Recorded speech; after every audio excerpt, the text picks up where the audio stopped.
Hey guys, it's me, Crazy Honda Chris. I want to say congratulations on your brand new Honda Pilot EXL, which we're sitting inside right now this very second. I'm going to walk around the vehicle settings to show you guys how to set everything up for success. If you guys want to check out my other video that does a complete walk around and hit all the buttons and try to explain everything as possible in every little detail, check that out, okay? It's right up there. I'm going to have it down, the link down below in the description. Now, with that being said, let's talk about your vehicle settings now. Got to make sure you're in park here first, okay? Then we're going to come right over here to your vehicle settings, because if you're not in park, you cannot select this stuff. You can't play around with it. They want to make sure you're paying attention to the road as you're driving, okay? So now, first thing's going to pop up is your driver's assist system setup. Let's go select this bad boy. We're going to start from the top and work our way down on the bottom. Now, as you can see over here on the right hand side, you already got some options that shows you what's selected at the moment. So as we select this, you can see the first one's gonna be a normal already, but I'm gonna go through all these anyways, okay? You get your 40 collision distance. It's gonna have a 3-stage system. It's gonna warn you before you hit an object. It's gonna try to stop you.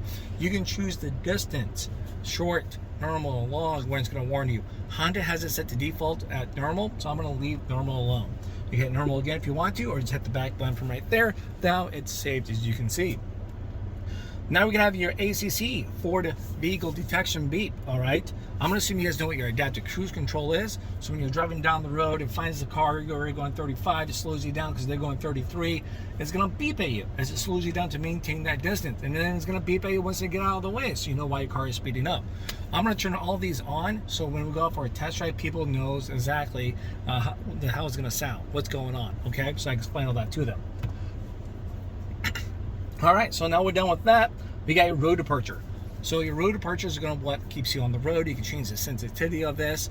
A lot of times people keep this on normal, but if you don't want it to actually bring you back, you can put it to warning only. It's going to warn you and not bring you back and keep you in the center of your lane. All right, normal is great.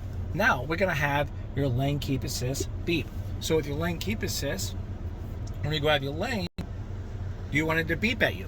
All right, yes or no? So you got your lane, beep, beep, beep. As it brings you back, it centers you from that point. If you have this off, that's completely fine, guys. It's up to you if you want the audible, because you will have a visual on the driver's interface right here in front of the steering wheel. Now it's gonna have a lane departure warning for you, okay? So on or off.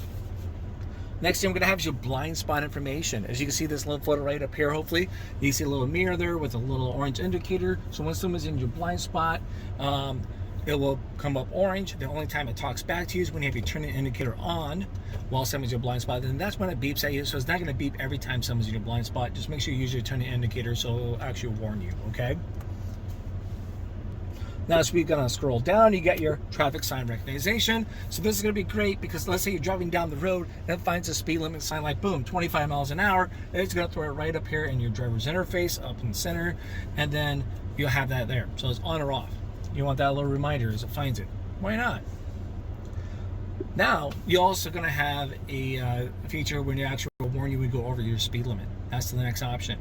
So once it finds a speed limit sign that says 35 miles an hour, then once you go over that 35, it will warn you from that point. So you want that on or off. I'm going to turn this on because of the very next option, okay? So we'll keep that on. The next one, you can adjust that speed limit warning, okay, when it's going to warn you. So do I want it to warn me right there at the speed limit 35, or do I want to do 3, 5, or 10 over? Let's do 5. So if I'm over here having a conversation with friends and family, and I get distracted because I got a lead foot, at least I'm going to have a reminder to, slow down, okay? Now you have your driver's attention monitoring system here.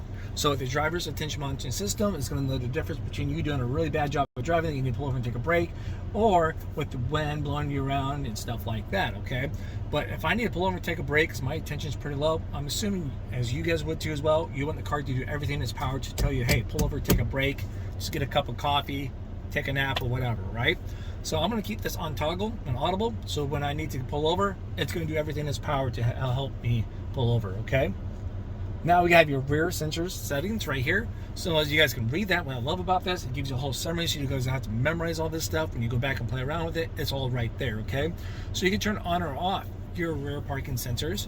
And then also that includes your low speed braking control too, okay? So your low speed braking control is like if I'm backing up slowly, towards, just backing out of the parking spot and a parked car or an item that, something's there in the way, it will actually stop me if I don't see it. So that's pretty cool. So I want to keep that on. Now that's everything. Oops, I actually double tapped. That's everything underneath your driver's assist system setup. We're going to go to meter setup now from here, okay? So you have your outside temperature. Outside temperature is going to be right over there on your driver's interface in the bottom center for you guys. I would move the tripod around, but I just finally got it zoomed in. So you can fine tune this here within a 5-degree swing either way. I'm going to keep it on the default. Now you have a trip A and trip B is going to be the same. You can choose when you want that to automatically reset or when do you want to do it yourself. So for those who are really big on those trip monitors, you can choose right there, right? Trip B is the same. Now over here, as you guys will see, you'll still see what options are saved or selected right now for you. Adjusted alarm volume. Whew, having a hard time speaking now for some reason, but you can change like the door warnings, turning indicators, just, you know, buzzers, stuff like that. How loud do you want that to be? So if you're hard of hearing, boom, let's turn that bad boy on high, okay? Now we're gonna have your reverse alert tone. This is simply on and off. So every time you put your vehicle in the reverse, you want to get a nice low tone to say, yeah, you hit reverse, you know, even though your backup camera is going to display, it just gives that everyone knows that, yep, we know you put it in reverse. We'll keep it on. Your fuel efficiency backlight is just simply get a little green bar that's going to be right there above your digital speedometer meter when you are being fuel efficient, and then when you're not, it just goes away, okay? It's just a visual coach. So if you want to level up your fuel efficiency game, there's your visual coach to help you guys out. All right, now you got your turn by turns. You guys can see right here. So that's gonna be pretty nice. Pops right up, meter display. And then we got your speed and distance. So if you're not doing miles per hour, boom, you can switch it out if you want to. Tachometer. Tachometer is simply on or off. Just right over here on your left-hand side of your driver's interface.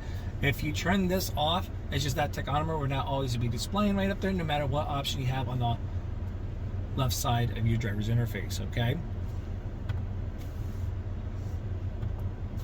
Oops, I'm keep hitting buttons back too much. All right, so with your meter set up now from there, tachometer, you got your rear seat reminder. All right, so let's say we open up the back door and I do some stuff back there, maybe a kiddo jumps back there, or whoever's brave enough to tag along with me.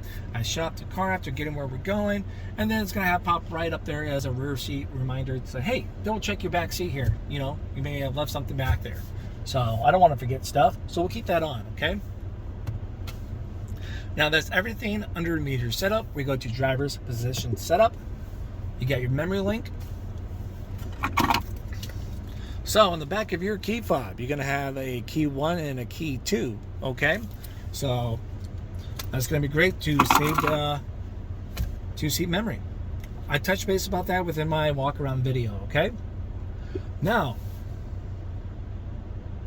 this is when I turn off the vehicle, the seat's gonna move back.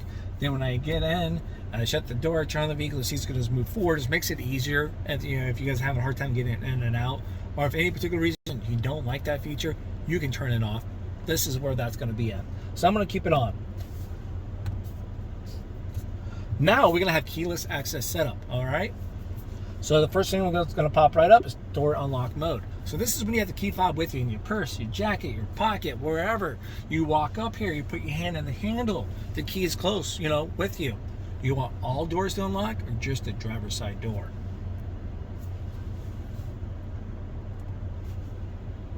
Now there is going to be a delay once you put a hand on the handle, okay? So we can train the kids. You know, you can train your husband if you wanted to, whoever you're training.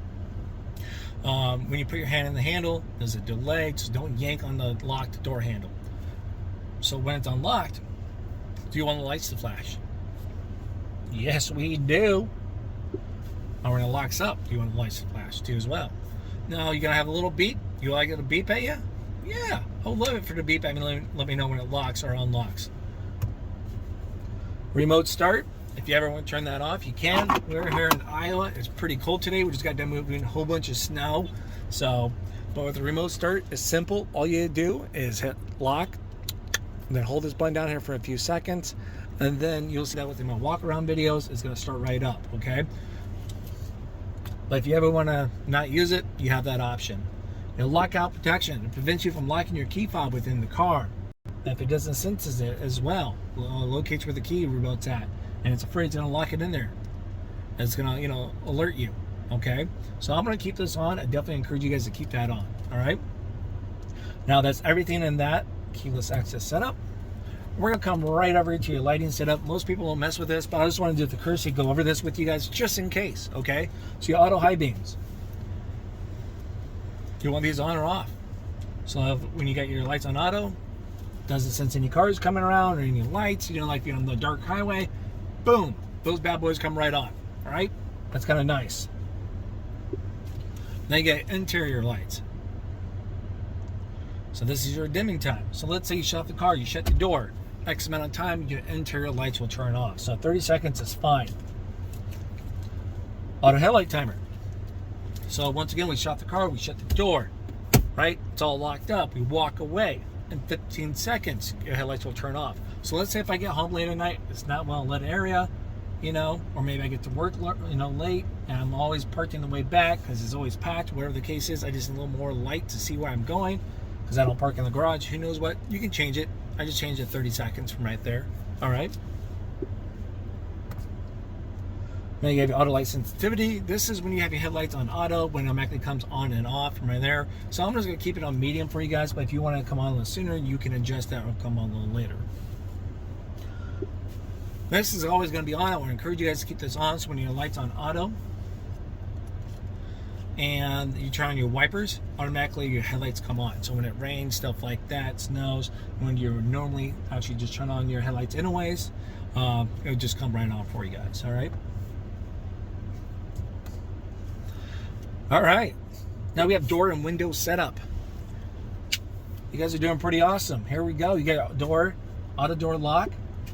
So you just got in the car, about to go show it off to your friends and family, right? After watching this video. When do you want your doors to lock? With speed, or when as soon as you shift from park, or have that off when you just hit the button? Now, here's the opposite one. This is when you want your doors to automatically unlock for you guys, okay? So you just arrive where you're going. This might be different for everyone. So some people like to have it do it when you shut the vehicle, all right? Boom, automatically, there we go. When you shift to park, boom. I see my wife doing that because she's the one that hauls around the kids, the 3 kids. Man, they're busy. They got to run around. I got it easy because she has to, you know, deal with all 3 of them between soccer, dance, cheerleading, archery, you name it, you know, in school and stuff like that. So it's easy for her to shift to park, doors unlocked. All right, get out, kids, right? Or this one's a great option too as well. The first one, if it's just mostly 2 of you guys in the car, or you don't have to worry about that as much, you can shut the car, you can shift to park, the car remains locked if you're in a new environment. Everything, you know, stays locked until you guys see your surroundings, until you open up your door. Now my front passenger, they can open up their door too as well anytime, and the doors automatically come locked. It's just the people in the back cannot jump out until the doors are open, okay? So there we go. That was a long thing to talk about. Walk away auto lock feature. I'm going to turn this bad boy on. So what this is when I have the key fob with me, I have it in my pocket, I get out of the car, obviously the car's off, I shut the door, I get 10 feet away, boom, all the doors locked. All right? I never, ever have to second guess. Did I lock that car after doing the video, or I'm out doing grocery shopping? Just one less thing I have to worry about, okay? Now, if you leave the key fob in the car, you don't have to worry about it. It will not lock your keys in the car from that point. You can't accidentally lock your keys in the car. Now you have a lock presetting. I love this feature. Oh man, it's not even on my 2011 Accord. I wish I had it because occasionally I take my kiddos with me and they're always the slow. My 6-year-old, I love him to death, but he's the slowest one to get out of the car. So for example, if this is off and everyone, I'm out, I shut my door, the other ones are out, Cameron's still grabbing his book bag or whatever he's doing, I can't hit lock of the car, you know, so it'll lock everything until all the doors are shut. Now with the pre-lock setting, let's say Cameron's doing his usual stuff, taking forever, all the doors are shut except for his, I can hit lock, I preset lock, so when he shuts his door, boom, all the doors are locked, okay? So that's gonna be nice. We have a keyless answer back. As you can see right there, just have the light, have it kind of just beep, and exterior kind of go off at you. It's just when you lock and unlock the doors, okay? Security timer. Oh yeah. So let's say we got the kiddos out there. I'm like, hey, go grab these supplies. Help your mom carry this stuff in.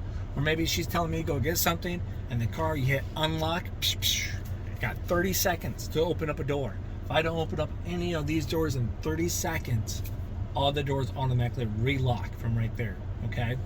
So, is 30 seconds enough? Let's do 60, why not? I'm getting in slow. Window control. So, you guys probably know you have a cool little fob trick. You can just hit lock once, double tap, unlock twice, and hold it. As you're holding it, your windows will roll down, okay? So that's gonna be great on those really hot summer days, you know, because actually you don't have to worry about using remote start or whatever, or going out to the car to let it air out from all the hot, steamy summer air. Now, some people don't like this because somehow they accidentally do that while this is in their purse or maybe in their pocket, and they left it outside, you know, overnight. It rains, you get a little rain that gets in here, so some people don't like that at all. So they turn it off, all right? So I'm just gonna turn this off here just now because we're in the middle of winter and we keep this car outside. We never use it, okay? Now, power tailgate setup. Keyless open mode anytime is where it's set at right here. So if the car's all locked up, when can I use the keyless open? Right? Anytime. You know, if the car's all locked up, that's great. I just hit the button here and it opens right up, so whoever needs to grab the stuff in the back, they can. I don't want to hit unlock and then do all that. As long as I use the key fob. Now the power lift gate, we'll keep it powered and manual. We won't just turn the power off. And then we're gonna have your maintenance right here for you guys. Anything that pops up as a maintenance reminder, it's right there and you guys can reset it once it's done, all right?